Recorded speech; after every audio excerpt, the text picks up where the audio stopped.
recording. Give it a second. Okay, and so I'm going to introduce myself and all of that good stuff that you've already heard. So I'm Kathy McCorry. I'm the CEO at the Chamber of Commerce, and today we have Ingrid Anderson with us. She is running for state Senate seat in the 41st district. Is that correct? 5th district. Legislative. Thank you. And we're going to be asking questions today that were designed by our membership. And we will be posting those then out for our membership to learn more about Ingrid so that they can have plenty of information when they go to the polls. Just to remind Ingrid, we are a nonpartisan organization as a chamber. The board may elect to endorse candidates, may not.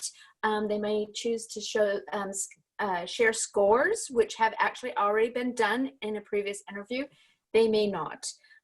Really, this is just for the benefit of our business community to help better educate them and give them an opportunity, Ingrid, to get to know you. You're going to have 2 minutes to answer the first 7 questions and then 3 minutes to answer the last one. And I'm going to start then if you're ready. Sure, yeah. Okay, perfect. So our first question for you, Ingrid, is please take a brief 2 minutes to share why you are running and the top 2 things you want constituents to know about you as a candidate that make you uniquely qualified for the position. Sure. Let's set my timer. Okay, so thanks so much for having me again. I really appreciate this opportunity to get to talk to everybody, even if it's virtually. So I was raised in this community in rural Snoqualmie. I've lived here for over 30 years now, most of my life. I've attended the schools out here. I even had the pleasure of helping run a small business out in North Bend for 5 years when I was younger. I now live out here next door to the house where I grew up, where my parents still live today. And this is where I'm choosing to raise my family because I believe that this area is exceptionally amazing to be a part of the community and to live here. I'm not a political person. I'm a nurse, I'm a mom, and I am motivated to run by a strong sense of dedication and commitment to the people in the community of East King County. As far as the top 2 things I would like constituents to know about me is that I will be the only nurse in the state Senate at a time when we need this expertise of frontline healthcare delivery and a working knowledge of how to continue reopening our economy and our schools as quickly and as safely as possible. I also believe my work as a sexual assault nurse examiner, an emergency nurse, and behavioral health gives me an additional insight into the priorities and challenges that we are facing and how we can address the short-term issues related to COVID-19, as well as the long-term recovery and budgeting priorities. When once again, we're refocusing on getting people back to work, reducing the tax burden on everyday people and our small businesses, and helping local families not just get by, but thrive. In general, I'll be a strong independent voice for our families, our small businesses, and our district. Thank you. Thank you. Okay, our second question.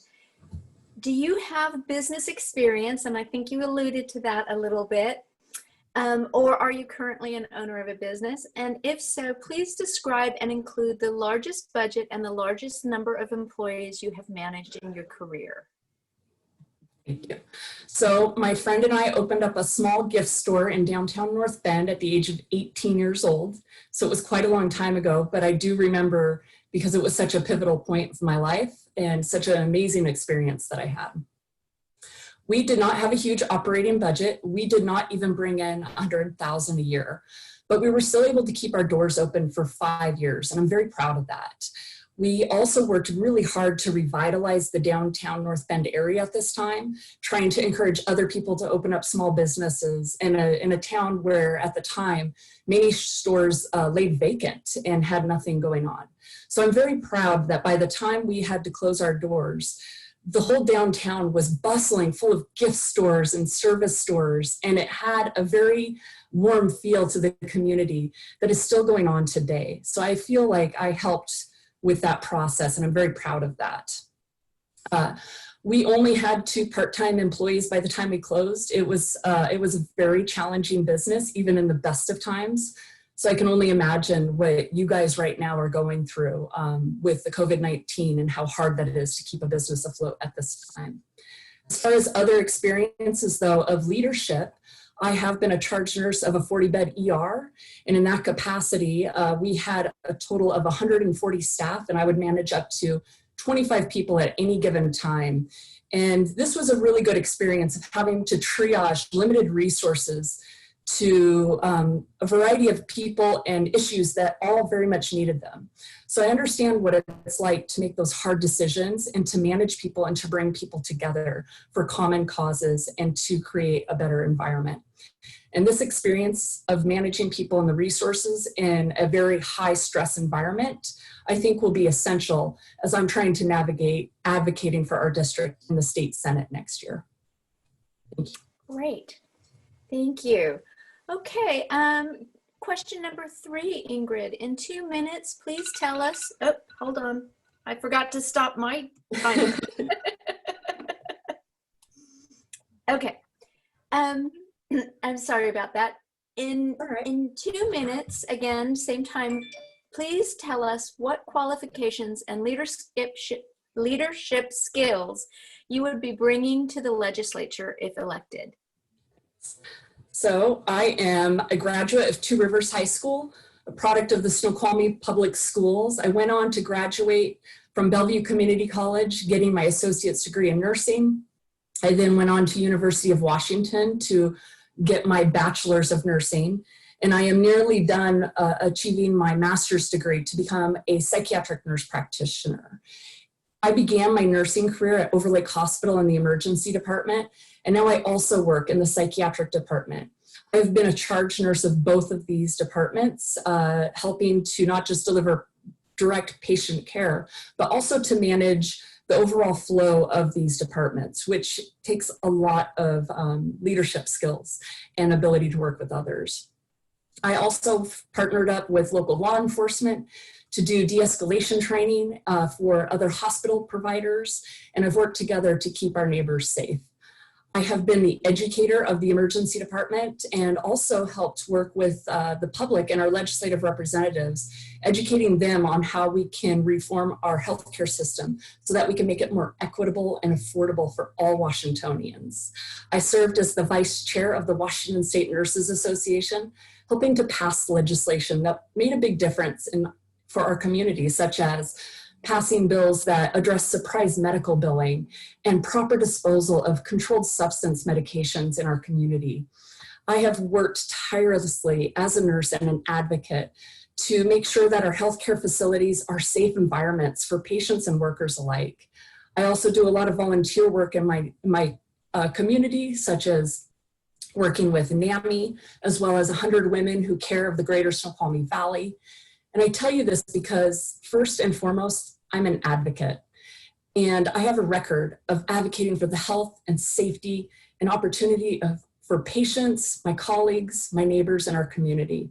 And I would love to put that commitment to work for each of our neighbors and small businesses as I serve as your next state senator. Great. Okay. And I should stop and mention, I think you also are operating on a timer because you've been very, very efficient. So thank you, Ingrid, for, yes. for tag teaming with me here to make sure yes. that we're efficient with our time. Okay. Question number 4. In your observation of the important work in Olympia, what key issues would you focus on in your first year? So this is a great example of triage. I had a great plan before COVID happened, and constantly it's changing. But I think first and foremost, we have to look at our COVID recovery has to be at the top priority of every elected official at every level of government. State, county, and city governments must be working hand in hand together to continue to reduce the number of cases in our county and our state. We must implement best practices so we don't see a resurgence this winter and beyond. And when elected, I will be the only nurse in the state Senate, and I will provide an essential perspective if we are going to come out of this COVID-19 pandemic safely so that we can return to work and to school and our communities can fully reopen. Our small businesses won't have to worry about going under if we can get on top of this. It has been a barrier so much for so many of you, and I sympathize with what you're going through. You've put your life on the line to create these businesses and everything is riding on it. And here you are stuck, unable to have the support that you need to keep it going and what you've already put forth, which is such a benefit to the community. So I want to bring my experience as a healthcare provider to Olympia so that we can have a strong, robust statewide plan so that we can have a proper economic recovery. We cannot have a full economic recovery without a strong statewide plan. This will just continue to go on, and that's why I think I am the person for this leadership position now. Thank you. Great. Sorry, I just closed my clock, so let me get my timer set back up for you here. Okay, great. Question number 5. The Chamber is the catalyst and the champion for the business community. Washington's economic competitiveness and the vitality of any community is reliant on healthy businesses.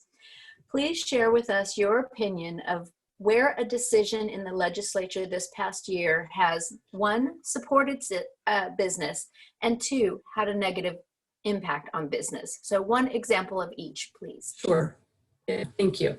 So I think this is something where I'm going to bring my perspective as a nurse to this. So I also have the ability to learn from you on what is very specific to your needs as a small business community.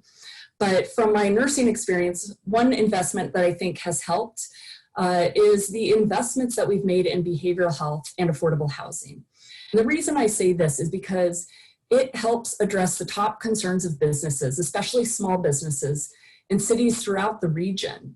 When we help get people off the streets and into appropriate shelters and treatment facilities, not only does this reduce the cost of disruption of law enforcement and emergency medical care, but it also delivers peace of mind to consumers and retailers that people are not sleeping in storefronts, disrupting commercial activity, or engaging in substance use and other activities that require the help and care in a controlled setting.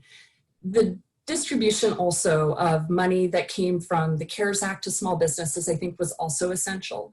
And while I don't know the ins and out of that, I have heard from friends of mine who own small businesses that it also took too long to get some of the money. And so one thing I would look for to you as your state senator is help guide me in how I can better advocate for you. I know that this money was essential, but for some it came too late, and for some there was too many barriers. So I would look to you to help advise me on how we could do this better next time and moving forward. As far as a bill that could have helped even more, obviously I'm still trusting to hear from you guys about this, but from what I have heard from some businesses, including some of the major corporations, is that the legislation that McCorry was proposing that was supported by Amazon and Microsoft was to look at the earner wage tax supported, not the head tax that passed in Seattle, but a different legislation that addressed some of the same issues that would help put, oh, I'm out of time, sorry. It's okay. Thank you. Okay. Question number 6. Typically, 80% of the jobs in any given city are from small businesses. Most have been severely impacted or forced to close their doors as a result of the pandemic. What changes, if any, do you see need to happen to support the economy coming out of this recession? And I know you've touched on that a little bit, but if you'd expand, please. Sure, we can't talk about this enough, right? This is a huge deal. So first and foremost, we have to put people back to work so that they have money to spend to help our economy keep moving in the way that it does, which in turn puts more people back to work in struggling service industries, right? Some of the economic recovery will happen slowly as the economy recovers. But what we saw in the 2008 and 2009 Great Recession was that Washington actually recovered slower than many other states because we pursued this austerity budget mindset. And that did not work to help stimulate our economy. We can't make that mistake again. We can't let people and communities slip through the cracks, contributing directly to the crises we are dealing with today with homelessness, behavioral health, addiction. We aren't going to train workers new skills, help our kids get their futures back on track, and create a healthy workplace by cutting housing and mental health programs, and cutting education or training or public health. So what we need to do is we need to find a way to come to work together to make our smarter investments in our people and the infrastructure that creates jobs and stabilize the families and communities so that we can truly get our economy moving for everybody. Thank you. Great, thank you. Okay, question number 7, or no, sorry, 6. Nope, we're on 7. Sorry about that. Sorry. It seems that it just, interviewing one person at a time, it goes much more quickly. So I kicked myself a little bit there. This is great, Ingrid, thank you. Question number 7, what concerns you most as a citizen and a resident of Washington State about the lingering impacts of COVID-19? It's hard to say just one thing because this is so multi-layered. So as a nurse, I have lost 2 colleagues to COVID-19. Those were frontline workers who, like me, were putting their own health on the line to serve our community. But these deaths were avoidable. They lacked the personal protective equipment required to do their job safely, and they paid the ultimate price. You wouldn't require that of your own employees, and it's unacceptable to expect that of healthcare and frontline workers to do so. But that wasn't only true at the beginning of the pandemic. While we are doing better today in our hospitals and grocery stores and other places that we have frontline providers, there is still a drastic need. And if we see spikes this fall, we are going to be in the same exact predicament that we have moving forward. I think this shows a great opportunity that we have to go ahead and help our own infrastructure and manufacturing and maybe meet those demands. I also worry about the backbone of our communities is changing because so many people are out of work and so many of our small businesses have had to close their doors. I worry that what will our communities look like moving forward? Will we lose the character only to be left behind with big box chain stores and maybe jobs that aren't the jobs that we originally had? So I think we really need to find ways to foster growth in this and support our working people and our small businesses so that we can get back on our feet again. Excellent. Okay, last question. And again, this one, we're giving you 3 minutes to respond because the question is, we'd like to leave it to you as an open-ended question. What would you like to share that maybe we haven't asked during this interview? So as someone who has run a small business, like many of you, I know that owning a small business isn't the only qualification you're looking for when you're looking at your ballot.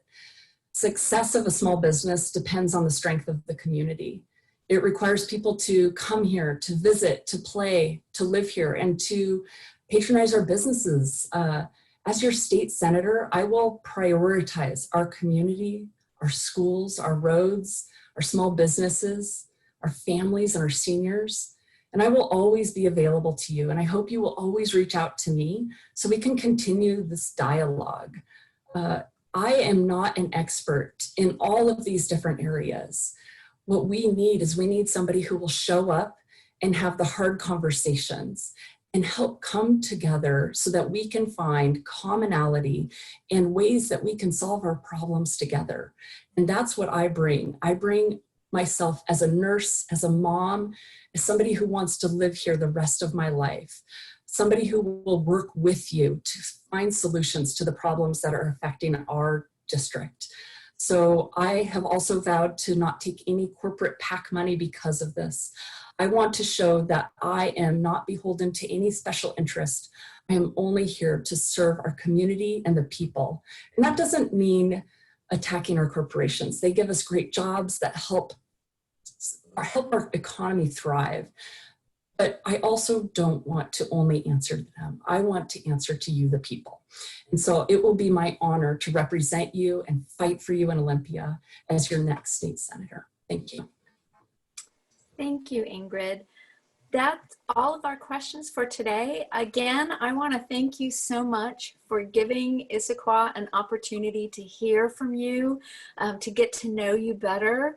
I will send you a link probably first thing tomorrow morning so that you have it on YouTube first, but we will be sharing it out with our membership, and our best wishes to you in your campaign. Thank you. Thank you so much. Thank you. Bye-bye.